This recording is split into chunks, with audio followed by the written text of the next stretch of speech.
A warm welcome to each and every one of you to this Q&A session with Noam Chomsky here at Osnabrück University. My name is Marcel Ruland. I'm a master's student in cognitive science here. Now, before we begin, I want to briefly explain how this is going to work. You sent in questions in advance, and out of those we picked roughly 15, and some of those questions will be asked personally by you and some will be read out by me. We do aim for 5 to 6 minutes per question, which equates to 10 to 12 questions in total. And we will keep an eye on questions in the chat. And if there is time, then we will ask some of those. But I just want to be honest from the very beginning, it is unlikely that there is going to be time for this. Not impossible, but not terribly likely either. We got sent far more than 15 questions, and I'd like to also briefly explain on which basis we excluded them, which we inevitably had to do with the majority. There were basically two main reasons. Some questions were very broad, so unlikely to be sufficiently answered within the time scope, and some questions were very specific, so maybe asking about a specific detail of a specific phenomenon. We did try to pick those questions that would be of interest to a sizable percentage of the viewers, and we did try to come up with a somewhat coherent interview, but to be honest, I think loosely coherent is the best we came up with. But just know we did do this on a case-by-case basis, and we did not take the decisions lightly. Now, this will be a very brief introduction because I think it's a safe assumption that you are familiar with Noam Chomsky. He is a professor of linguistics and spent most of his career at MIT. And since 2017, he has also been actively teaching at the University of Arizona. In linguistics, he is most widely known for the theories of transformational, generative, and universal grammar. And outside of linguistics, he's also known as an outspoken social and political critic and activist. I do want to mention one brief quote by Lawrence Krauss, who's a professor of physics at Arizona State University. It's not a quote, really, it's more of a paraphrase. So Krauss said that one of the first things that personally impressed him about Chomsky was that in addition to his teachings in linguistics, he also voluntarily took the time to teach classes on US foreign policy because he thought they were important.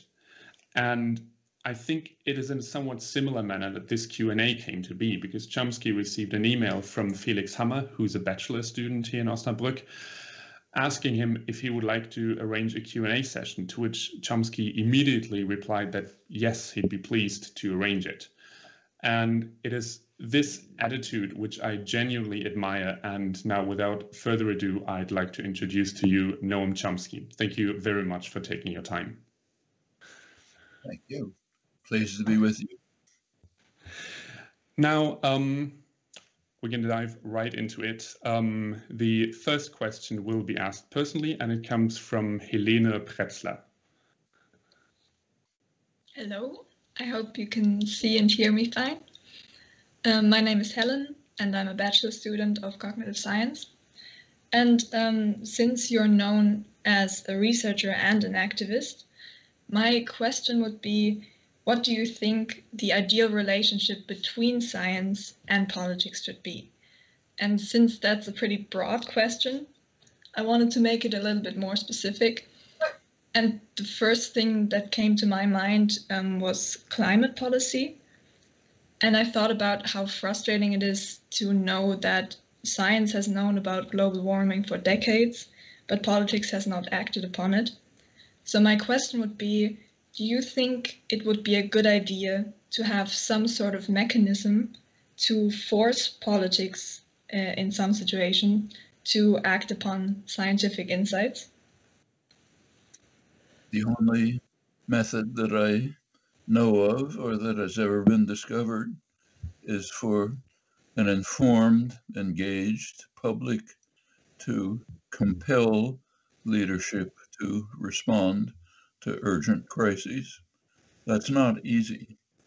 Take the United States, which I know best and is studied in great detail. There are two major political groupings among Republicans. Just to give you an illustration, a few days ago, the major polling institution, Pew Research Centers, came out with their latest poll of attitudes on major issues. The structure of the poll was to give people 15 choices about urgent issues. What do you think is an urgent issue? And it was a range of choices. Among Republicans, the lowest of the 15 was climate change. 14% thought climate change, the most important question that's ever arisen in human history, thought that that was an urgent matter. At the top of the list were the budget deficit and illegal immigration. Well, that means a lot of work to do, and you can't really blame the individuals. That's what they're hearing constantly. They turn into their major sources of information, Fox News, Murdoch Channel. That's what they hear. They listen to their political leadership, the Republican leadership.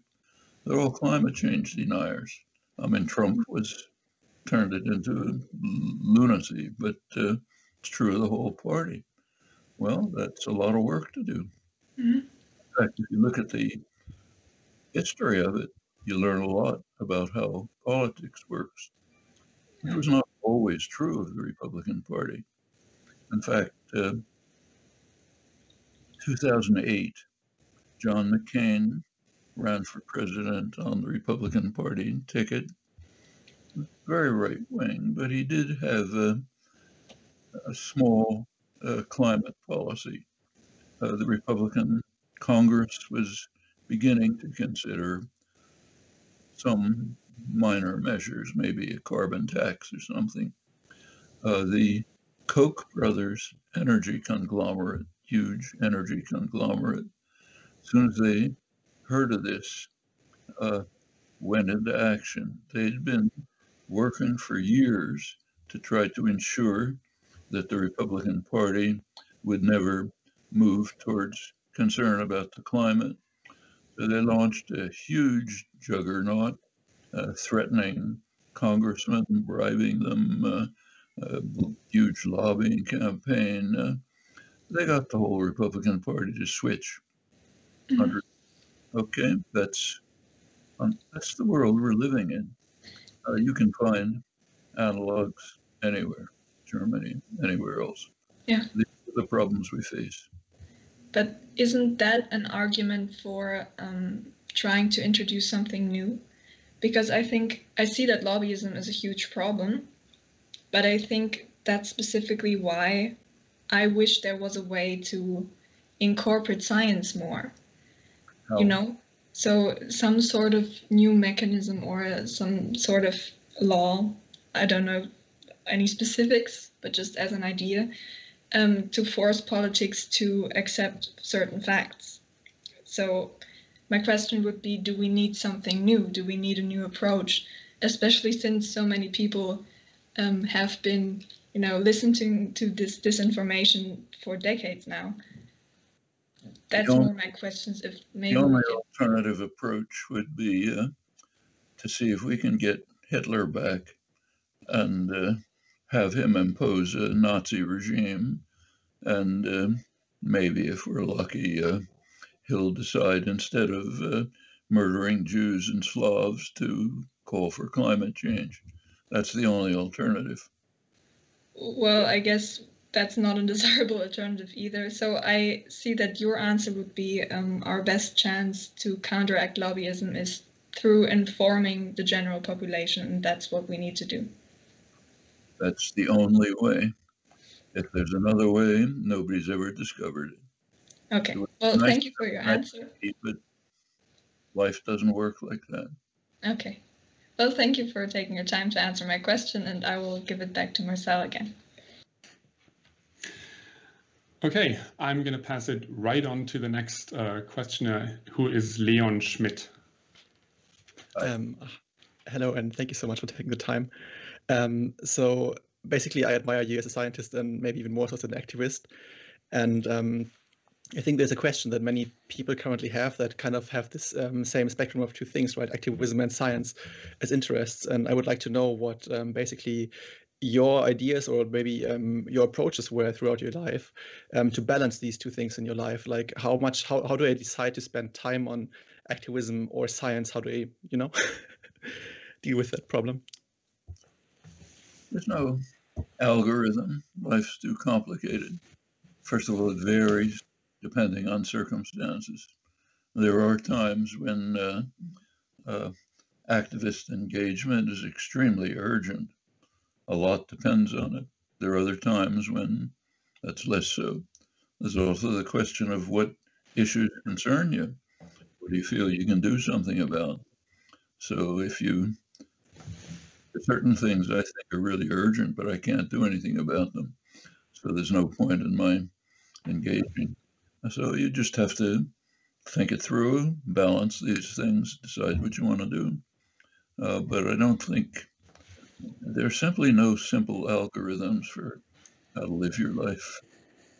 Too complicated. You have to think through every contingency. Okay, thank you so much. Okay, the next question is going to be read by me. We're going to go right to question number 4, which is, do you think that democracy, at least representative democracy, will be a prevalent form of government for decades to come? And it comes from, it comes from Sascha Edelburg. Well, reminds me of a statement that's attributed to Mahatma Gandhi. Whether he actually said it or not, nobody knows. But according to the story, he was asked what he thought about Western civilization. And he thought maybe it would be a good idea. Same is true of representative democracy. Might be a good idea. Do we have it? No, very far from it. Let's take the United States again, country I know best, the leader of the free world. Do we have representative democracy? Well, if you take a class in high school on politics, they'll tell you, yes, we have representative democracy, and they'll go through the formal details. Then you take a look at the real world, at the facts, which are well studied. Turns out that there's extensive study in the political science literature of the extent to which people are actually represented by their elected representatives. There's an easy way to check that. The way the representatives vote, so we have that. There's extensive studies of people's attitudes, what they wish, what they want done. So you can look at the correlation between them. Turns out for a large majority of the population, there's simply no correlation. The latest, most sophisticated study that just came out recently, full of deep learning and other complicated techniques, determined that for the lower 90% of the population, there's essentially no correlation, no meaningful correlation between their policy preferences and the choices of their own representatives who are listening to other voices. We live in a country which, to a very substantial extent, has elections that are bought, meaning you can predict the electability with quite high probability simply by looking at the single variable of campaign spending. It goes back over a century. Well, that means if you're elected to the House of Representatives, you're going to come up for election again in 2 years. First thing you do is start calling the donors to make sure that they'll fund your next campaign. Meanwhile, hordes of corporate lobbyists take over your staff headquarters, overwhelm the staff with tons of alleged data and so on.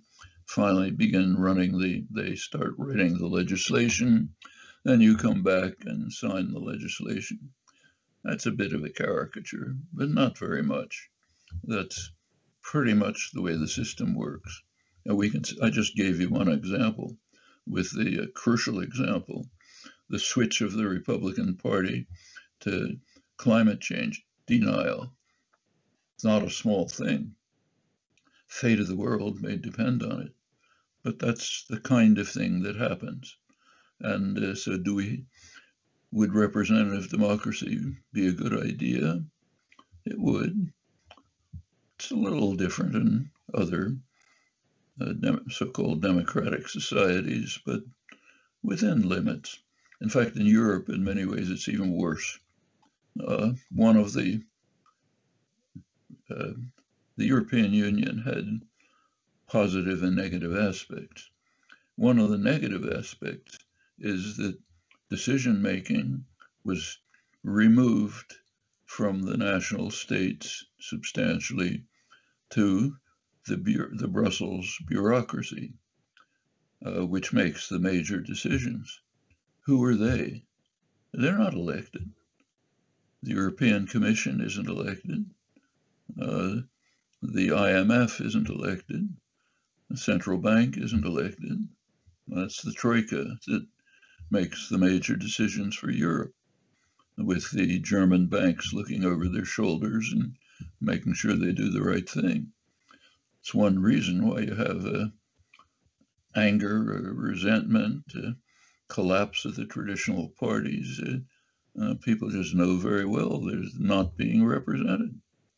It's not what they want. That's Europe. Mentioned the United States. So yes, representative democracy would be a good thing if we could bring it about. I don't think it's anywhere near enough, but it's at least a step forward. Actually, if you look at Britain, the oldest democracy, it's not that different. When Boris Johnson wanted to ram through his version of Brexit, what he did was prorogue Parliament, suspend Parliament, which is totally illegal. The British legal authorities were up in arms about it. Finally, it went to the High Court in England, which ruled against it. Meanwhile, it was too late to do anything. When Johnson decided that he wanted to violate the Brexit agreement that he himself had initiated by changing the rules on Ireland, he just did it. Who cares? What's international law? That's the oldest democracy. Okay, so yes, it would be nice to have functioning democracies. Again, I don't think that's anywhere near enough. Remember, we're talking about the political system. That's a part of the world, not the whole world. There's also the economic system. Why shouldn't the economic system be run democratically? Major issue, separate from politics. There's a lot to think about. Okay, and question number 5 comes from Felix Hammer, to whom we owe this Q&A, and Danilo Musso. Hello. This question fits perfectly to the topic of the problem of democracy and the massive accumulation of wealth by the 1%. Do you think that due to the modern technology that allows massive surveillance, extreme control of the opinions of the population, and a cheap form of satisfaction for the masses, a revolution against the power of the wealthy gets increasingly difficult and unlikely to the point where it will be almost impossible? Well, I think one qualification is necessary. It's not 1%, it's 0.1%. Yeah. That's where the concentration of wealth is. So in the United States, again, where the data are very clear, during the 40 years of neoliberalism, since Reagan and Thatcher, the 0.1% of the population has doubled its share of wealth from 10% to 20%. That's 20% of the wealth of the country in the hands of 0.1% of the population. Similar things have been happening elsewhere under the neoliberal programs to varying extent.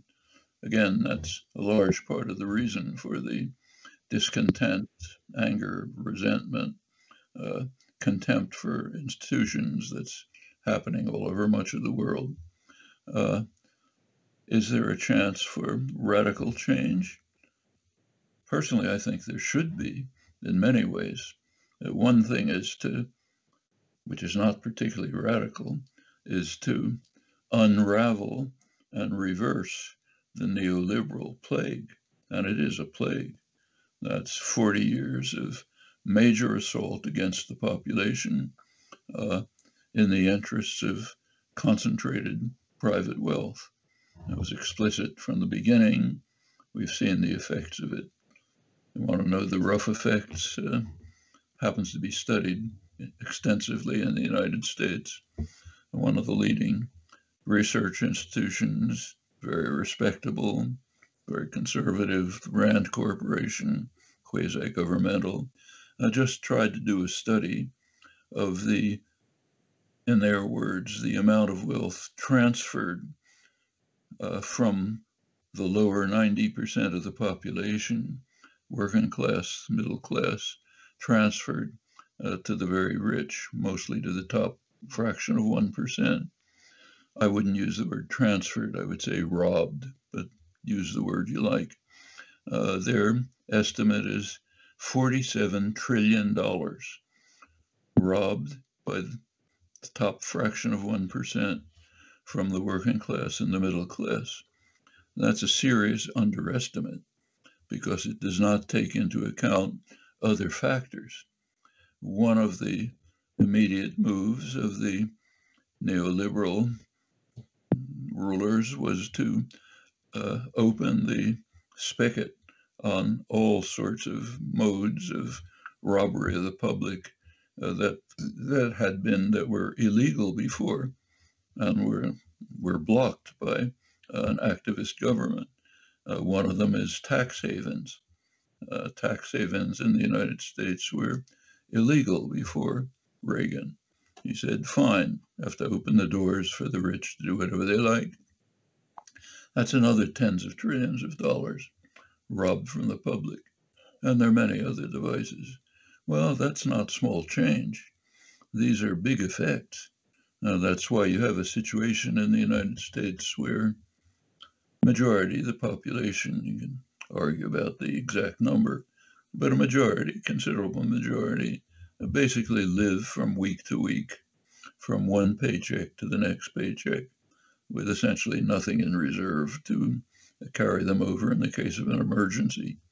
Of course, in the United States, it's made worse by the lack of guaranteed health care, the lack of child care, and very low, ranks very low in social welfare measures, actually at the bottom of the OECD. This is the richest country in the world with extraordinary advantage, not matched anywhere else. But in social justice measures, it's way at the bottom.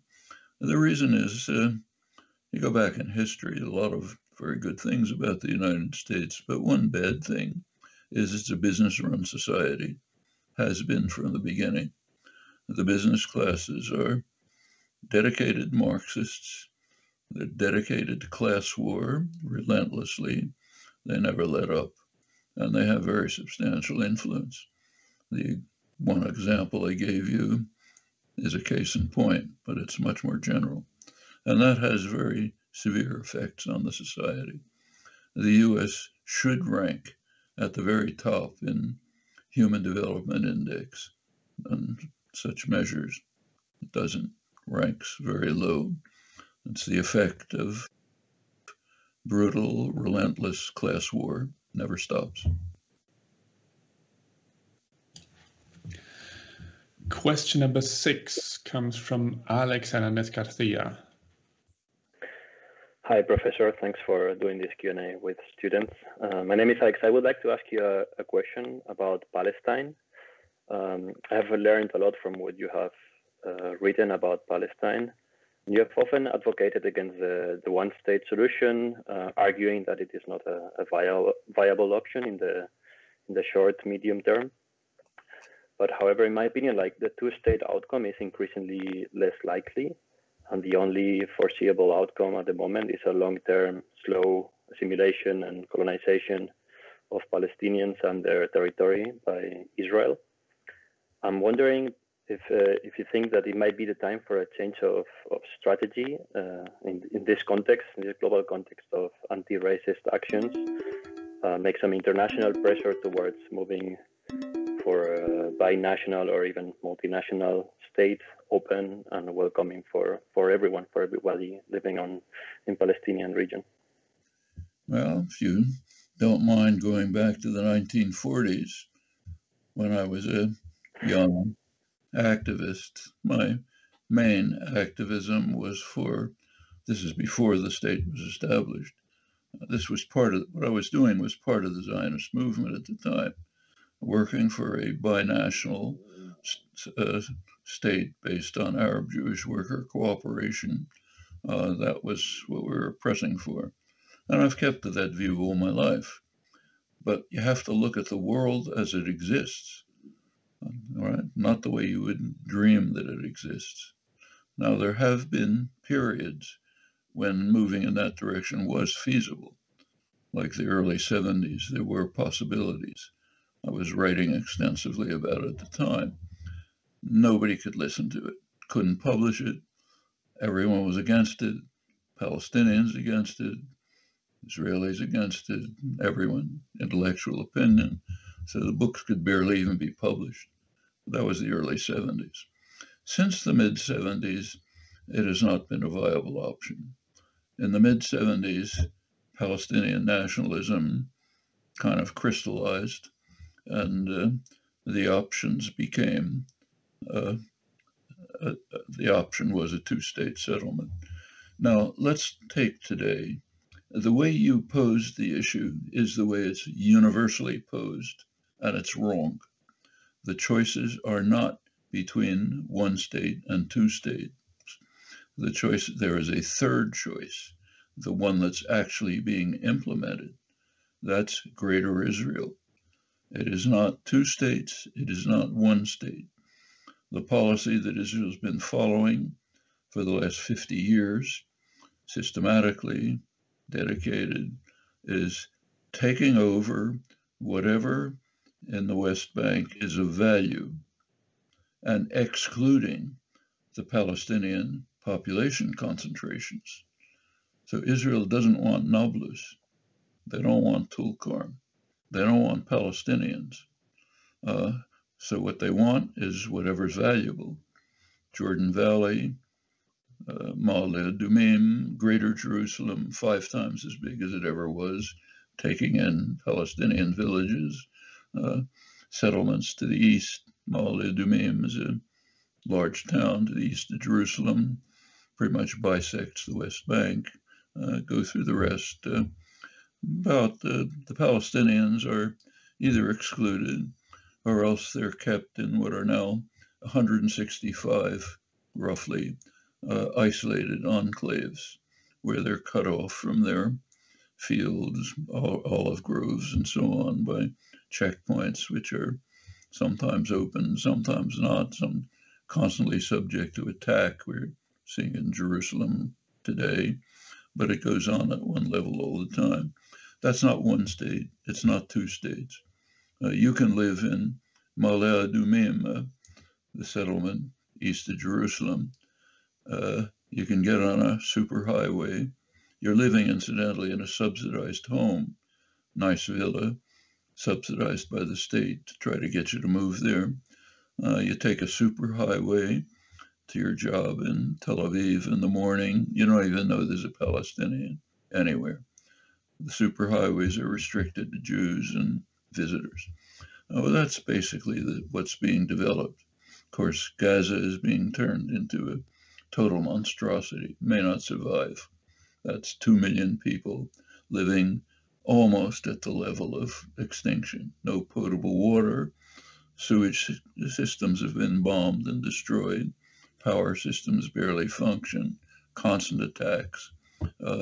Notice we don't talk about it. We can get very exercised about Chinese repression of the Uyghurs, which is bad. Very upset about that. Big headlines. Can't do anything about it, but we can get upset about it. How about Gaza? Twice that many people, the verge of extinction. We can do everything about it. So let's not talk about it, okay? That's called the intellectual community. That's what I'm referring to. Okay, but as far as the Palestinians are concerned, the options today are either Greater Israel, meaning essentially slow destruction, or else some version of a two-state settlement. There is no one-state option. Like I say, I've been advocating it for 80 years, but I can't say I don't like this hurricane. Go away. It doesn't work like that.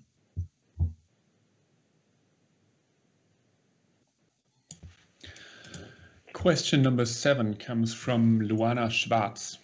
In your interview with Srečko for the DM25 volume Everything Must Change, you mentioned the wartime vocabulary used during the COVID pandemic for mobilizing resources, especially by richer countries. You draw parallels to the investments made after other severe events such as World War II. I'm wondering, they say, about what to extrapolate to another major threat of our time, namely climate change. My intuition is that the often used narratives of grand catastrophes oftentimes have the effect of bringing people to a state of desperation, in the sense of I cannot do anything about this anymore.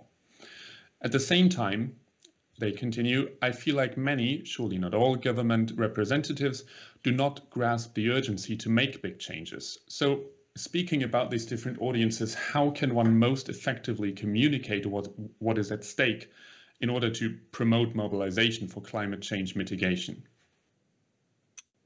Well, let's compare it to World War II. It's a good comparison. The estimated, there are many serious, careful, well worked out estimates of the cost that would be required, the expenses that would be required by the federal government, meaning taxes, in order to achieve the goals established by the IPCC. That means net zero emissions by mid-century, maybe 40% reduction by 2030, let's say those goals, which is probably enough to keep the Earth below 2 degrees Celsius warming over pre-industrial levels. Not wonderful, but viable, and an opportunity to move on to a much better world. The estimates range in the area of 2 to 3% of GDP. That's a lot of money, but it's a very small fraction of what was spent to fight World War II. Very small fraction. Well, you can say that was total war. This is way beyond total war. This is a war for survival of the human species in any organized form, and survival of innumerable other species, which we're wiping out at an incredible rate, far beyond World War II in significance. So yes, we can spend a fraction, a small fraction of what was spent in World War II in much poorer countries, incidentally, to try to save organized human life from destruction, along with much of the rest of the world. It's within range.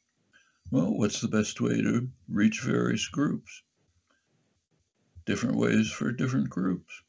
One way to do it is Extinction Rebellion.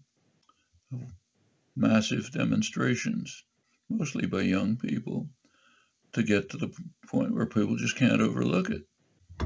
You get a lot of criticism, a lot of condemnation, but it made a difference. That was mostly in Europe and England. Take United States.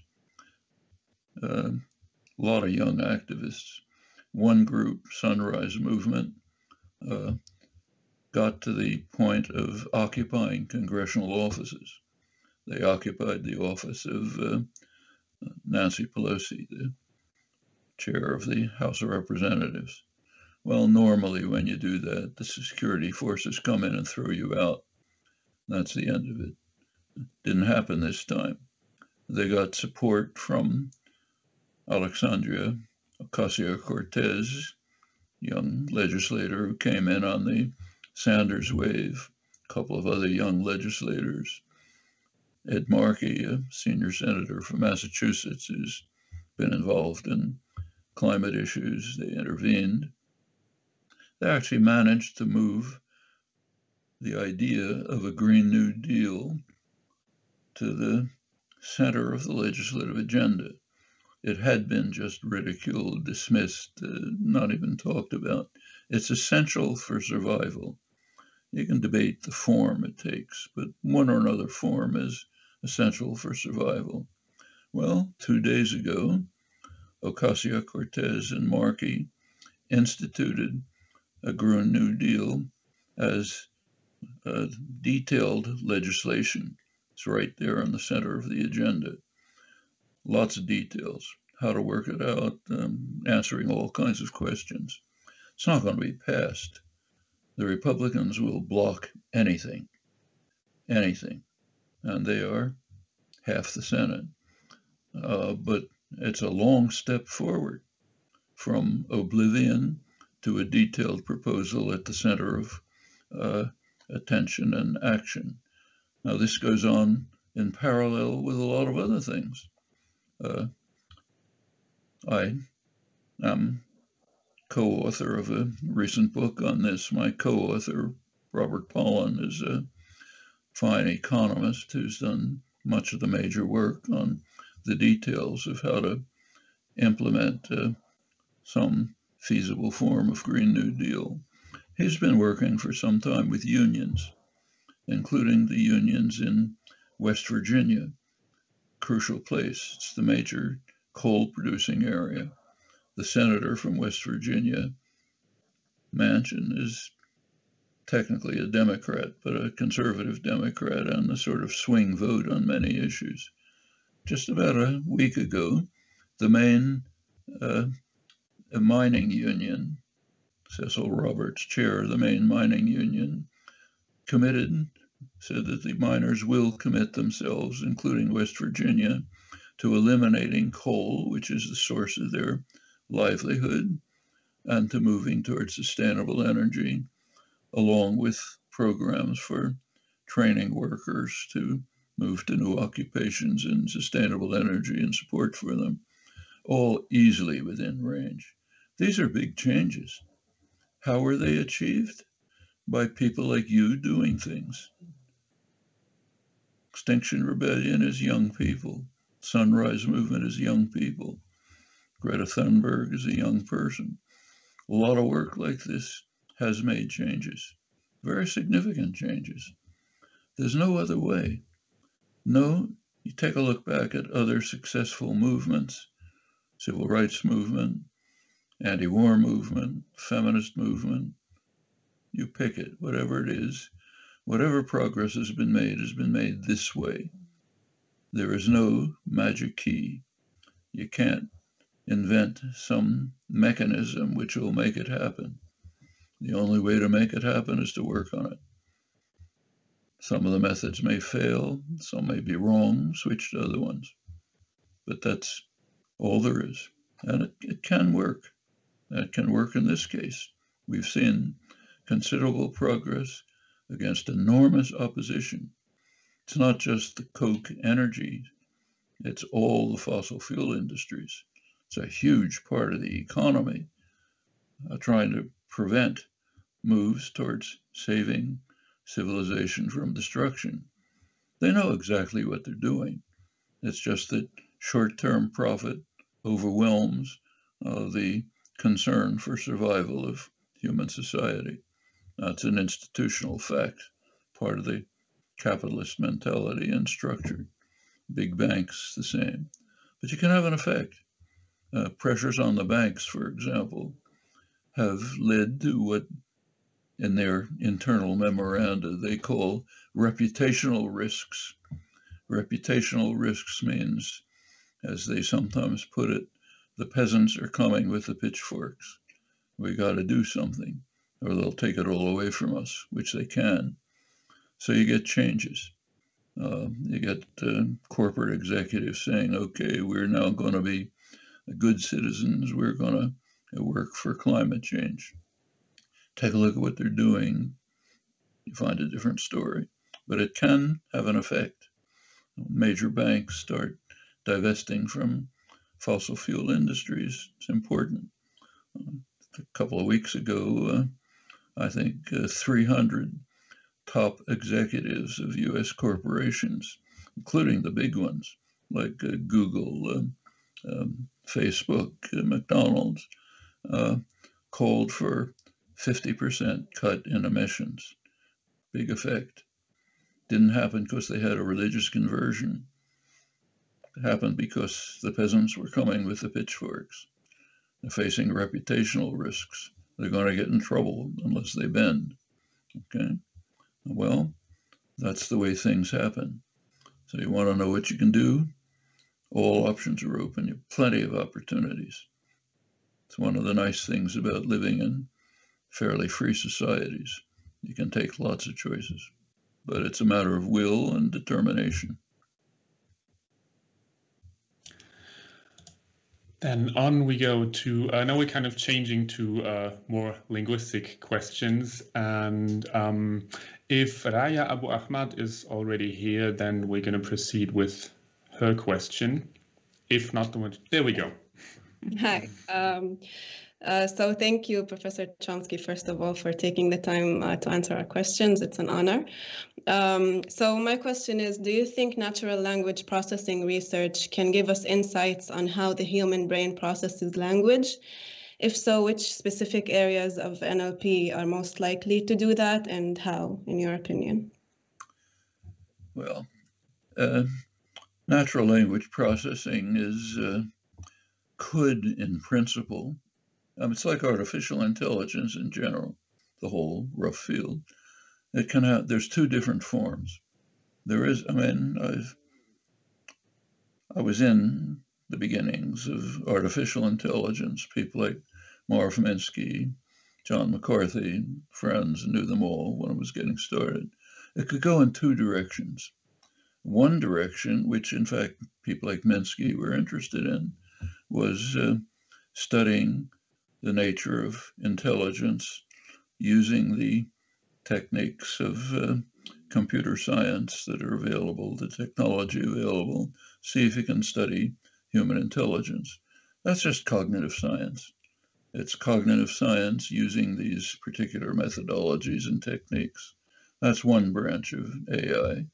The other branch of AI is get something that works. It's engineering basis. It's roughly the difference between science and engineering. I don't mean to demean engineering. It's a serious craft, should be done well. Well, natural language processing is drifted in the second direction. It has essentially nothing to do with language. The methods that are used, say, the things that make the newspaper headlines, you can fill in, you can get what they call a computer, meaning a program. You can get a program to write an article, big excitement. Means absolutely nothing. The systems work exactly as well for impossible languages as for possible languages, meaning they tell you nothing about language. It's brute force, deep learning, lots of supercomputers, tons of data. You can find patterns, if the physicists could study the laws of motion that way. They say, let's stop all this business about balls rolling down frictionless planes and that kind of nonsense. Let's just take leaves blowing in the wind and get a raft of supercomputers and immense amounts of data, and pretty soon we'll find some regularities. Okay, we've got the laws of motion. Maybe it's useful for some purpose. In fact, it is. Like, I use the Google Translator. It's useful. But there's nothing in it but brute force. It's telling you nothing about language. It's not trying to tell you anything about language. That's fine. It's useful. I'd like to have, you know, a bulldozer sweeping getting the snow off the streets instead of doing it myself. But we shouldn't confuse it with science.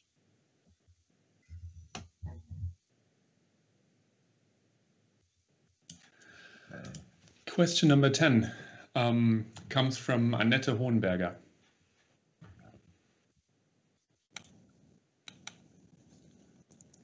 Hello, I'm a member of staff at the Institute of Cognitive Science. It's a great honor for us having you here and sharing with us your political and societal engagement and also your eminent linguistic knowledge. My question targets at the very heart of what you think is most important about language construed as a structural system, namely recursion and there the operation merge. So just to rehearse for the audience, merge is the central and minimal operation forming recursive syntactic structure. So if I, for example, merge the determiner the and the nominal phrase cat, it yields the determiner phrase the cat. Now, neurolinguists around Angela Frederici and her colleagues have identified the area in the brain where merge presumably takes place, namely in the anterior ventral part of Broca's area. This is an evolutionary young part of the brain, which is distinctively human. Very close to it is a somewhat older part, the frontal operculum, that we share with other non-human animals.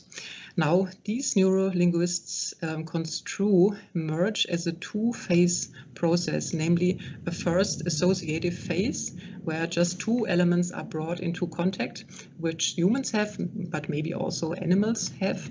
And then the second phase of labeling, constructing this hierarchical element by kind of zipping up the two elements and constructing a new object that is then labeled.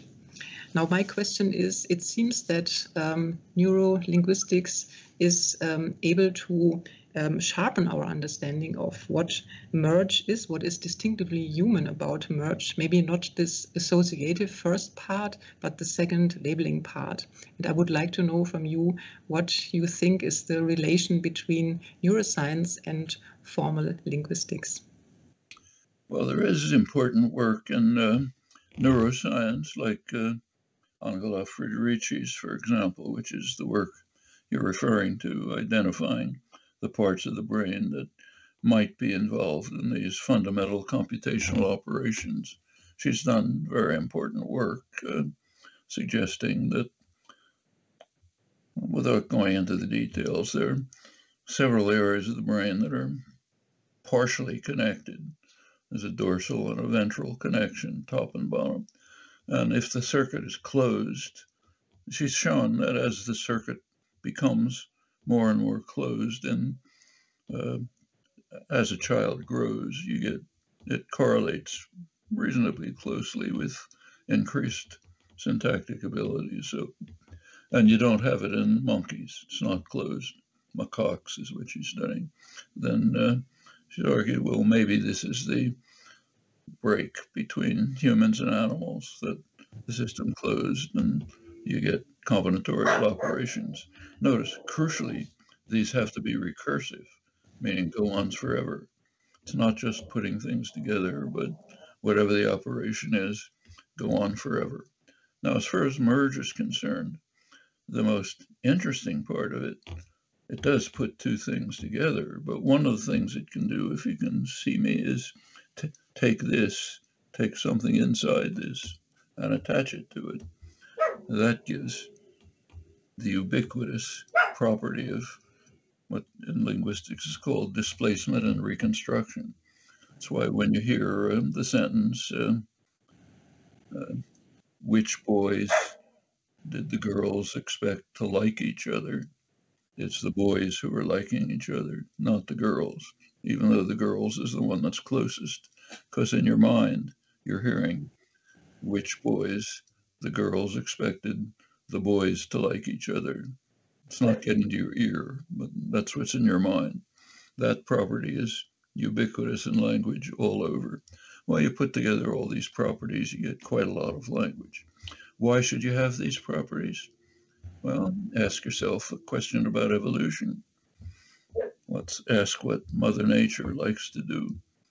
Mother Nature, as Galileo pointed out, and has been very successful since, tries to find the simplest solution to any problem that comes up. Sometime, a couple 100,000 years ago, pretty much when Homo sapiens appeared, it seems that some slight change in the brain led to recursive operations. So Mother Nature said, let's find the simplest one. This turns out to be the simplest one.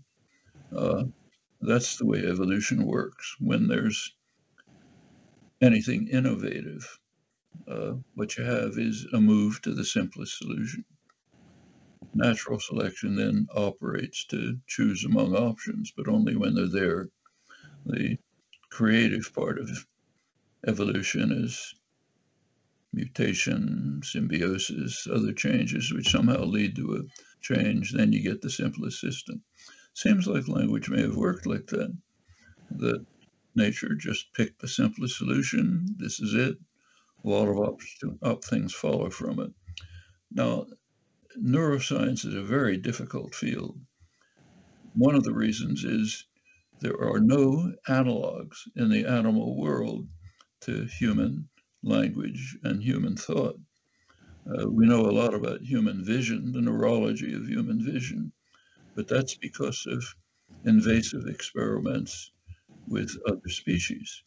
Cats, monkeys, we rightly or wrongly allow ourselves to stick electrodes into their brains and things like that, raise them in blindness and so on. Well, then you learn a lot about the visual system, which is about the same as ours. But you can't do that with language. Even if it was legitimate ethically, there's nobody else around.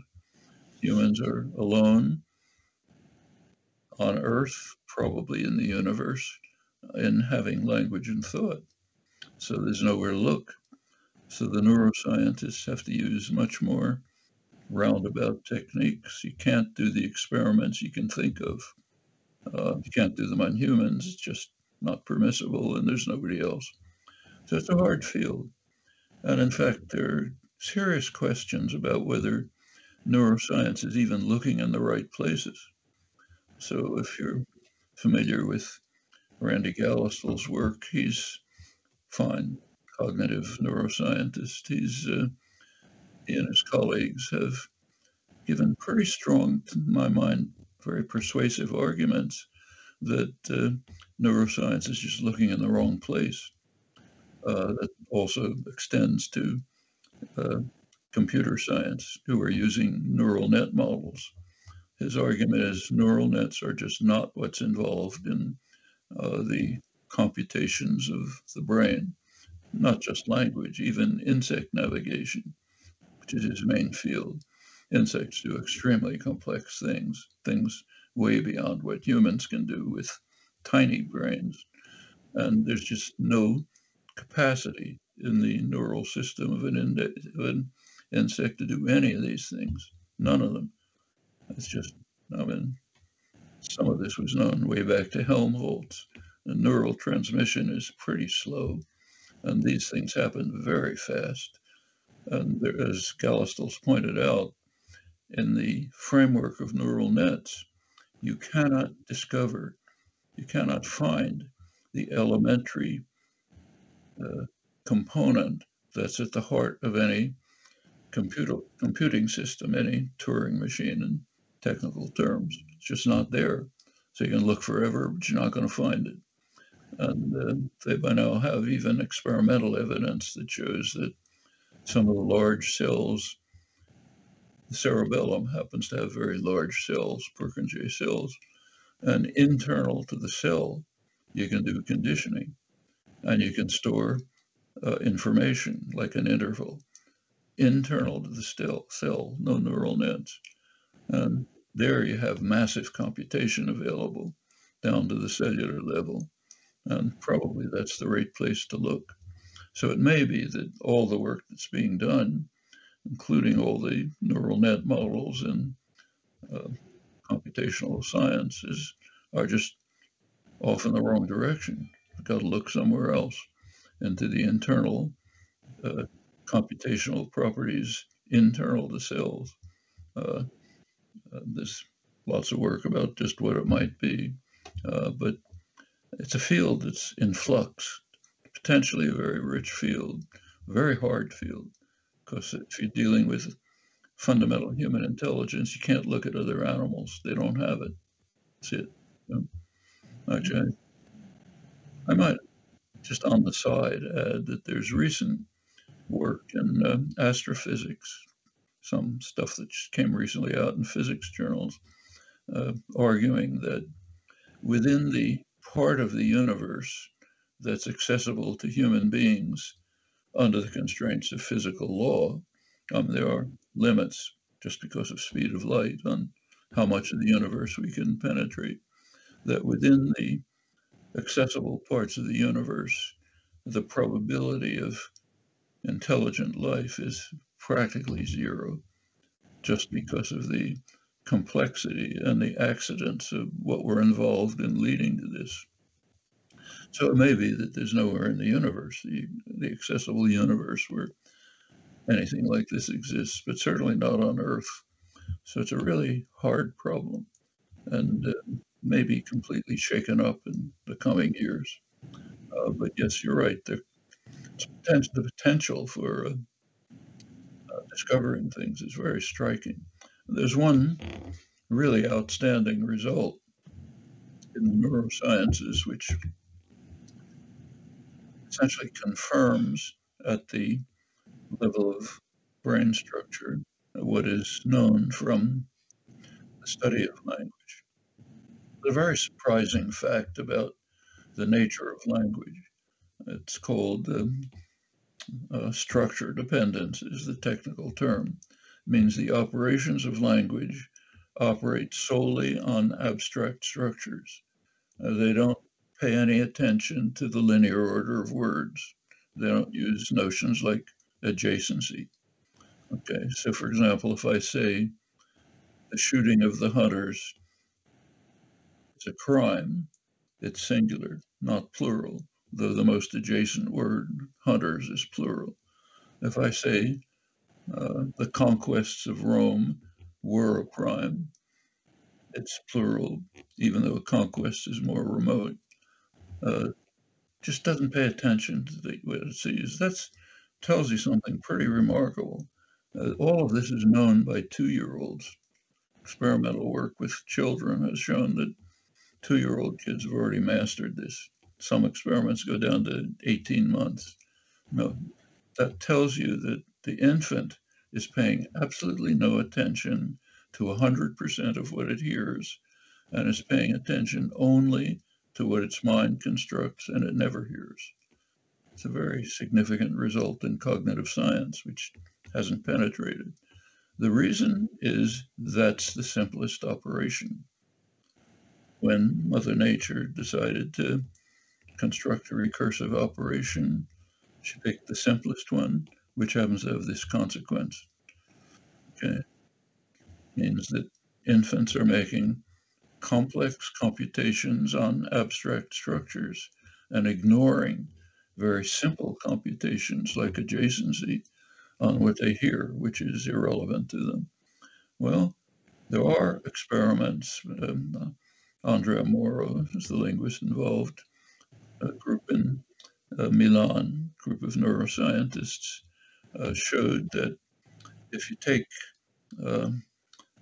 two classes of subjects,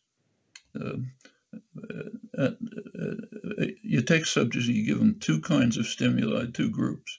One of them are invented languages, just invented systems, which keep to the properties of ordinary language, like using structures rather than linear order.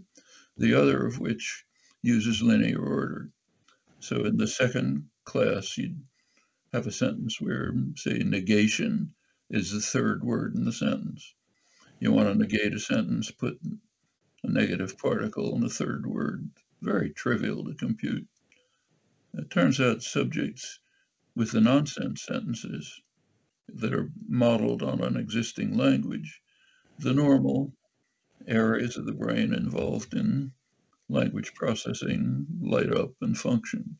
With the nonsense, with the ones that use linear order, the whole brain is functioning. It's kind of treating it like a puzzle somehow. Let's do anything we can think of, but not the language areas. So you have the language areas of the brain doing what the infant does. Ignore everything you hear, just work on abstract structures, but puzzles don't work. But if it's a linear order, it's just a puzzle. Well, those are interesting experiments that can be done in the brain sciences. And it's moving forward.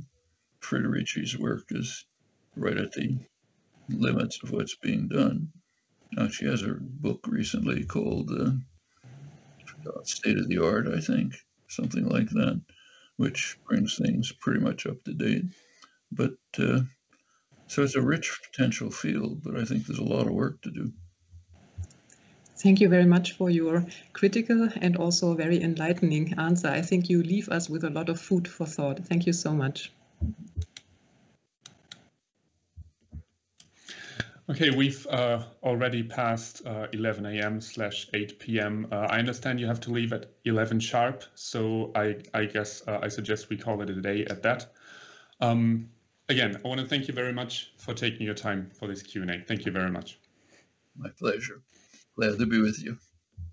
Thank you. Okay, and with this, I'm going to give it over to Felix who has some concluding remarks. I just want to thank Marcel for being an incredible moderator. You've done this really well. And then thank you to Thore Schönfeld. He's been the technical wizard in the background, streaming everything. Then thank you to Ilona Martynenko, supporting me with the organizing. Thank you to Dr. Annette Hohenberger. She gave me great advice. And last but not least, thank you to all you listeners, Coxies or non-Coxies, sharing this and asking questions. Sadly, the time was not enough for all the questions in the chat, but maybe we have other great events coming. So yeah, it was nice. We almost cracked the 700 people, and it was a pleasure for you too. Goodbye, good evening.